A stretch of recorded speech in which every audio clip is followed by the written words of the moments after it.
오랑캐의 정체, 오랑캐가 왜 역사 속에 등장했을까요?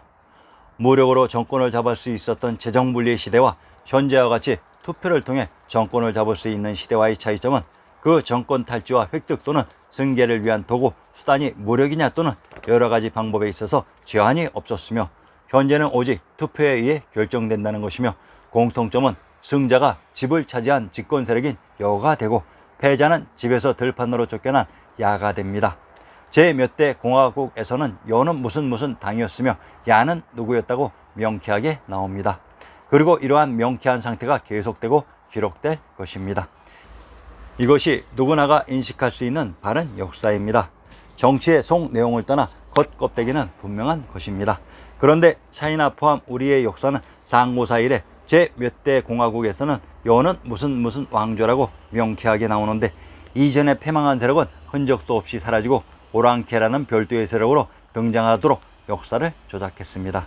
도저히 후손들이 알아보지 못하도록 만들었고, 또한 대다수는 현존하지도 않습니다. 오랑캐가 이전 패망 왕조의 세력이라는 것은 아리아네스가 처음 밝혀낸 것입니다. 소시적부터 상상한 것은 현 자판의 앞머리를 빡빡민 상투를 풀어헤쳐 뒤로 꼬면 근대사의 중국본 원세계와 같은 변발이 된다는 것입니다. 이들이 이동한 대만을 의색이라고 합니다. 역사 속 같은 세력들입니다.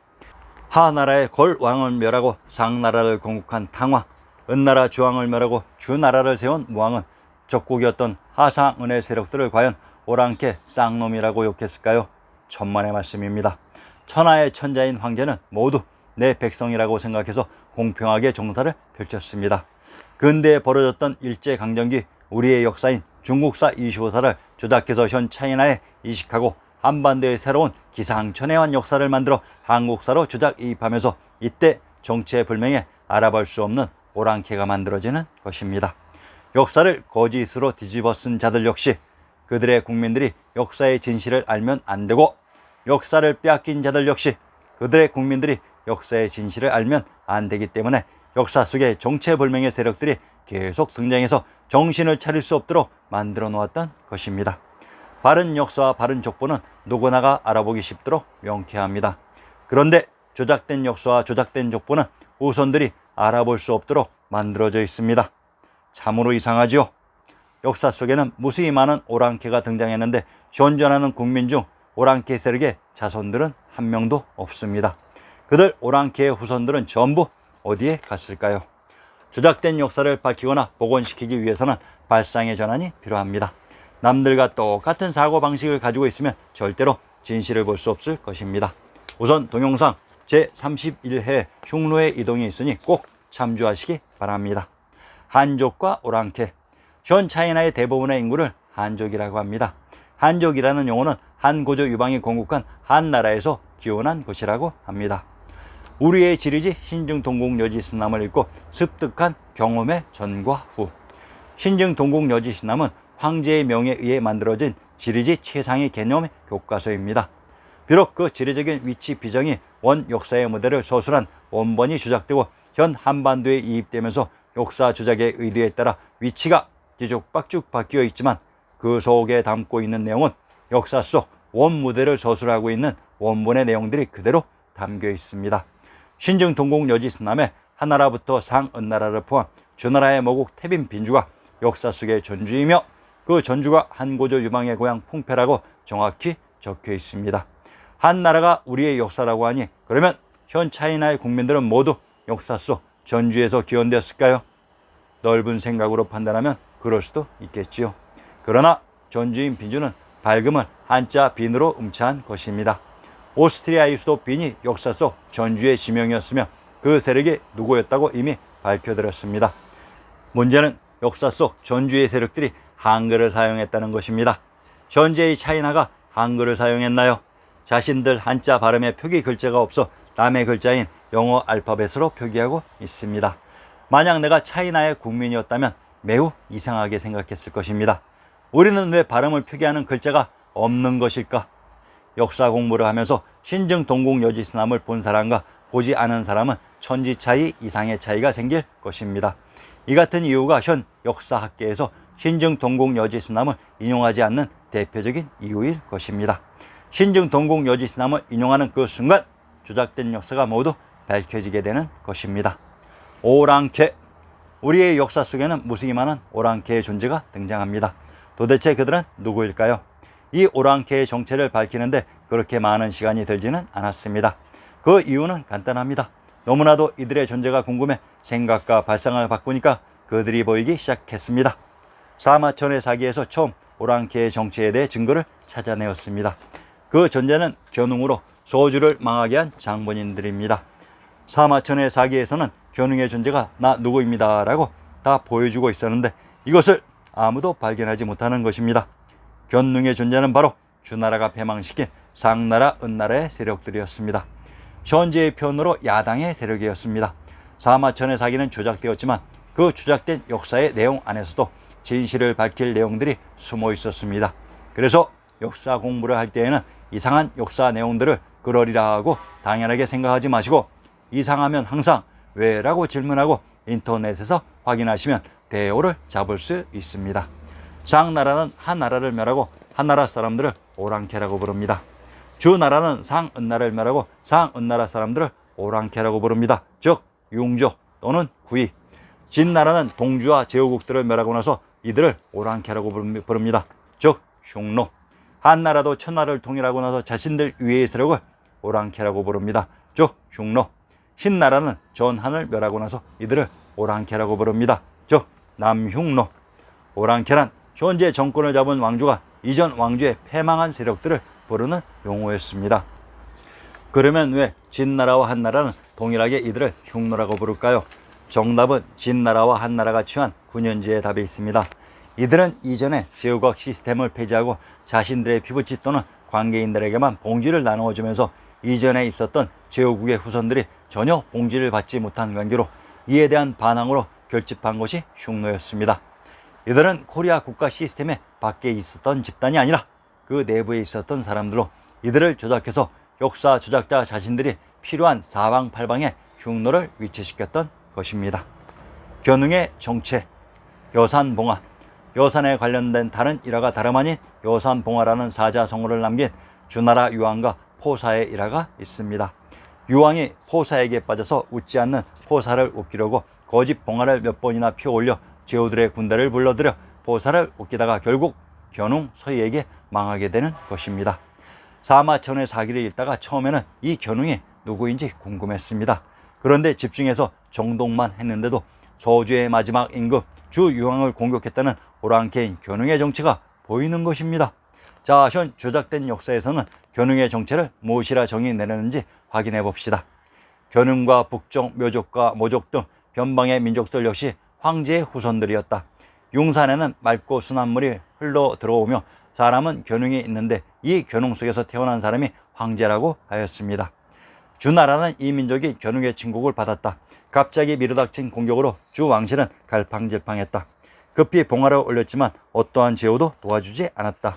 주 유황은 포사를 총애하여 내정이 문란해져서 견웅의 침입을 초래하여 유황은 살해되었다. 과연 견웅이 황제의 후손과 이민족이었을까요? 주나라를 공격했던 견웅의 실체는 아이러니컬하게도 조작된 역사책 사마천의 사기에 있었습니다. 주무왕이 은나라를 멸하기 위해 공격하는 과정을 살펴봅시다. 사기에 의하면 이때 무왕의 진지에는 두 가지의 길조가 있었다고 합니다. 첫째로 맹진을 도하는 무왕의 배에 상나라를 상징하는 흰 물고기가 날아들어 무왕은 이것을 잡아 제사 지냈다. 둘째로 강 상류에서 불길이 일더니 그것이 무왕의 앞에 빨간 가마귀로 변했다. 빨간색은 주나라의 상징색으로 이 또한 앞에서와 마찬가지로 큰 길조였다. 주모각은 전설의 서방군주인 소왕모를 만나고 온 것으로 알려져 있으며 소왕모를 만나고 돌아오는 길에는 서북쪽의 이민족인 견웅을 공격하여 그들의 흰꽁, 흰여우, 흰사슴 등을 잡아 돌아왔다. 자, 견웅이 누구였는지 보셨습니까? 눈치가 빨라야 역사를 정확히 해석할 수 있습니다. 누구도 밝히지 못했던 견웅의 정체가 바로 상나라의 패망세력이었습니다. 사마천의 사기를 읽을 때마다 저자를 곤혹스럽게 만들었는데 기회는 아주 우연한 한순간에 다가왔습니다. 그리고 그것을 쥐어담기 시작했습니다. 흰색을 상징하는 것은 상나라, 빨간색을 상징하는 것은 주나라. 주유황을 공격한 견웅이 바로 상나라의 패망 세력이었던 것으로 이들에 의해 소주가 망했던 것으로 결국 역사는 다른 형태로 돌고 돌았던 것입니다. 흉노는 기원전 4세기부터 5세기까지 북아시아 스텝 지역에 존재한 유목 제국이다. 중국 측 기록에 따르면 이들은 유라시아 스텝 동부의 기원전 3세기부터 기원 후 1세기까지 살고 있었다. 기원전 209년 이후 묵돌선원은 흉노 부족을 통합하고 흉노 제국을 세웠다. 중국을 통일한 진시황제는 기원전 215년 장군 몽여을 보내 융적 즉 흉노를 토벌하여 하남의 땅 오르도스를 점령하고 흉노를 축출한 뒤 감숙에서 요동까지 장성을 쌓아 북방 기묘민족들의 침공을 막았다. 흉노는 전국시대 진나라 한나라의 시대에 등장합니다. 공교롭게도 진나라와 한나라의 가운데인 서초평양 항우의 시대에는 흉노가 전혀 등장하지 않습니다. 흉노가 활약했다는 오르도스가 알토로 신시계천의 무대 천하의 중심 박터라고 했습니다. 이곳 박터가 주나라의 제후국 봉지가 있었던 중심지이기도 합니다. 흉노는 전국시대 진나라에게 망한 소주 한조위 연제초의 제후국 연합입니다. 진나라와 한나라의 공통점은 군연제 즉 제후국의 제도를 모두 폐지시키고 자신들의 혈족들은 관련자들에게 봉지를 주는 군연제를 실시하면서 제후국 연합의 후손들이 비비고 설 자리가 모두 상실되었기 때문에 수백 년간 내려왔던 기반이 모두 무너졌던 것으로 이에 대한 저항이 흉노의 결집으로 나타났던 것입니다. 서진이 들어서고 초기에 벌어졌던 파랑의 난 이후 강하게 등장하는 이민족의 세력들은 외부의 세력이 아닌 제후국 연합의 후손들로 황제국 서진이 약해진 틈을 이용해 중앙을 흔들어버리는 것입니다. 흉노의 묵들이 북쪽으로 혼유, 구랴, 정령 등의 여러 부족을 북속시켜 몽골 초원 부족들의 주장이 된다. 한편 그 시기 중국에서는 전한의 유방에 의해 내란이 수습되었다. 기원전 200년에 흉노는 마업성을 쳐서 그곳을 지키고 있었던 한왕신의 항복을 받아내고 태원으로 진격, 진양으로 나아갔다. 역사 조작의 재미난 장면을 보여드리겠습니다. 장기 흉노와 관련되는 내용 중에서 정령과 마업성 한왕신을 밝혀봅시다. 정령을 고고, 고차, 굴지, 철럭이라고 합니다. 대당서역기 쿠차, 굴지국을 인용합니다. 쿠차료 자료에 따라서는 구자, 굴자, 고차로 표기되어 있습니다. 이곳을 안서대도부라고 합니다. 이곳의 지명을 밝혀봅시다. 우선 쿠체의 의미를 살펴봅시다. 고죽국의 발음이 고죽 혹은 고주, 구자, 굴자라는 발음이 납니다. 한자 표기들을 일별해보면 고차, 굴자, 굴지 등으로 발음합니다. 바로 키타이, 카타이, 쿠차, 쿠자의 음으로도 들리고 쓰였을 것입니다. 고죽, 구자, 굴지는 쿠차, 쿠자이고 쿠라이 바로 구례, 고려 혹은 구려 즉 우리가 알고 있는 고구려인 것입니다. 고죽은 고주 혹은 고주나라이고 고구려였던 것입니다. 신증 동국여지신남의 해주조의 군명편을 인용합니다.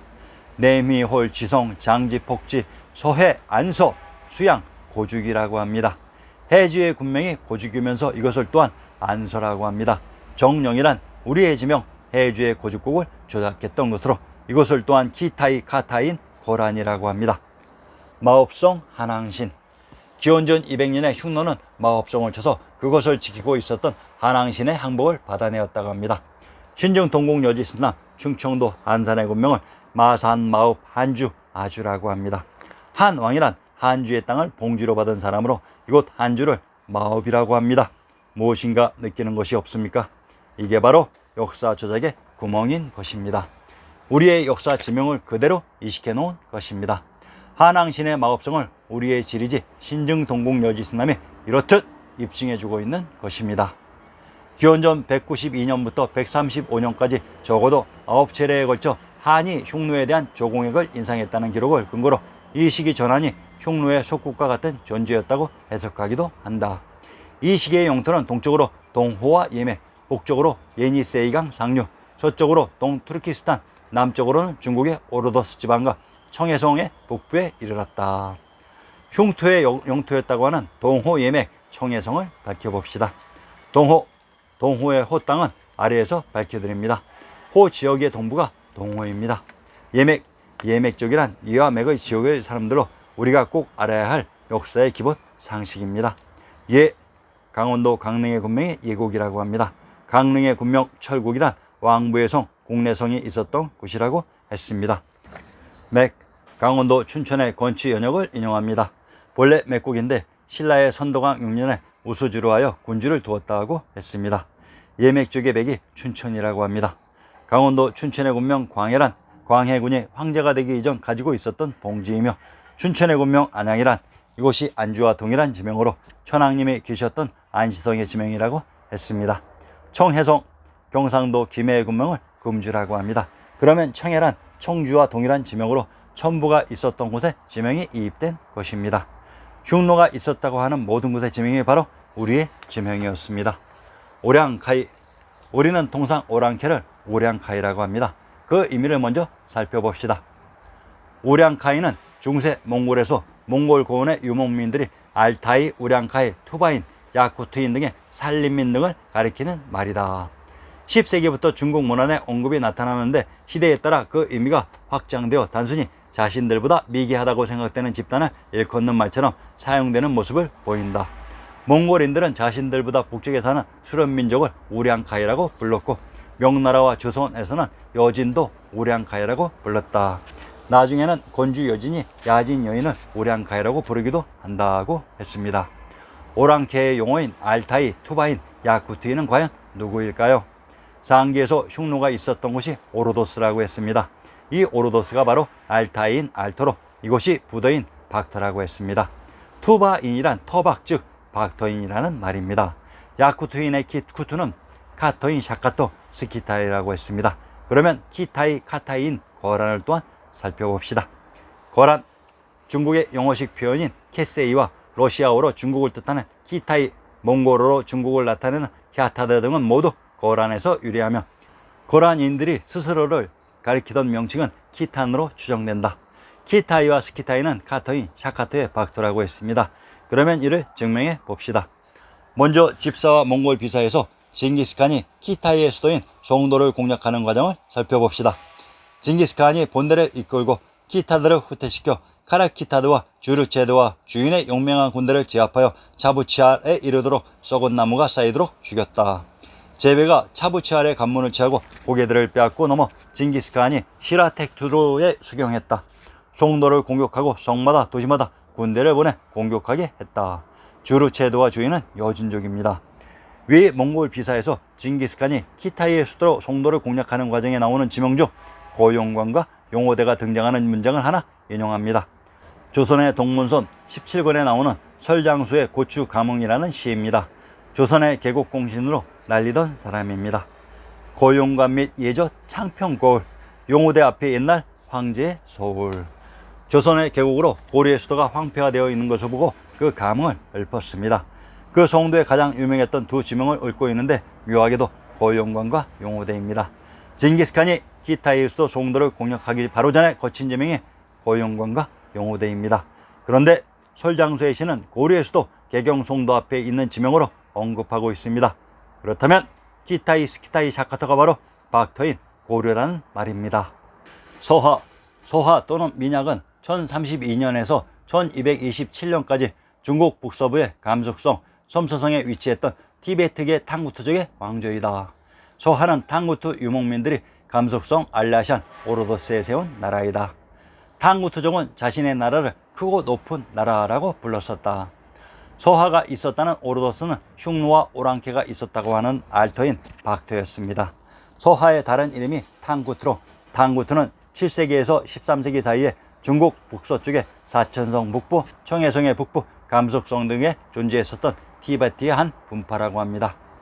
탕구투 현 역사에서는 고비사막 이도, 내몽골 남부, 섬서서부, 청해성 북부 지방을 포함한 감숙선 주변 지역을 이르는 말로, 다른 말로는 진한, 동한, 당항, 돈항, 당월, 탕구르 혹은 당구르, 은나라에서는 상제님, 하날님, 불처님을 부르는 말이라고 합니다.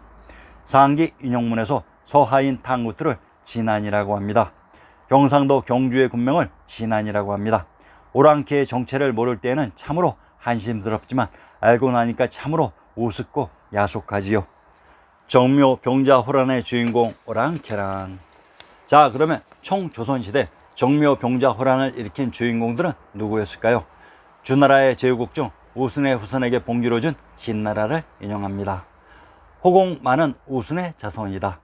은의 주왕을 토벌한 주무왕이 순의 후손 중 규만이라는 사람을 찾아 진에 봉하고 순회 제사를 받들도 했다. 이 규만이라는 사람이 호공이다. 호공이란 이곳이 바로 정묘 병자호란의 기반 지역이었다는 얘기로 호공만이 있었던 곳은 과연 우리의 지명 어느 곳이었을까요? 제140회 동영상 인조대왕편을 보시면 오랑캐 호의 정체를 밝혀놓았습니다. 물론 임진왜란의 주인공 외도 이미 밝혀놓았습니다. 제야 세력인 오랑캐를 밝히는데 너무 많은 시간을 낭비하지 마시고 주류 세력인 중국사 25사가 우리의 역사라는 뼈대를 잡고 살을 붙이는데 전력을 다해야 할 것입니다. 다음 회에서는 황제국 주나라의 제후국 주공단의 논나라와 강태공의 제나라에 대해 밝혀드리겠습니다. 많은 구독 부탁드립니다. 감사합니다.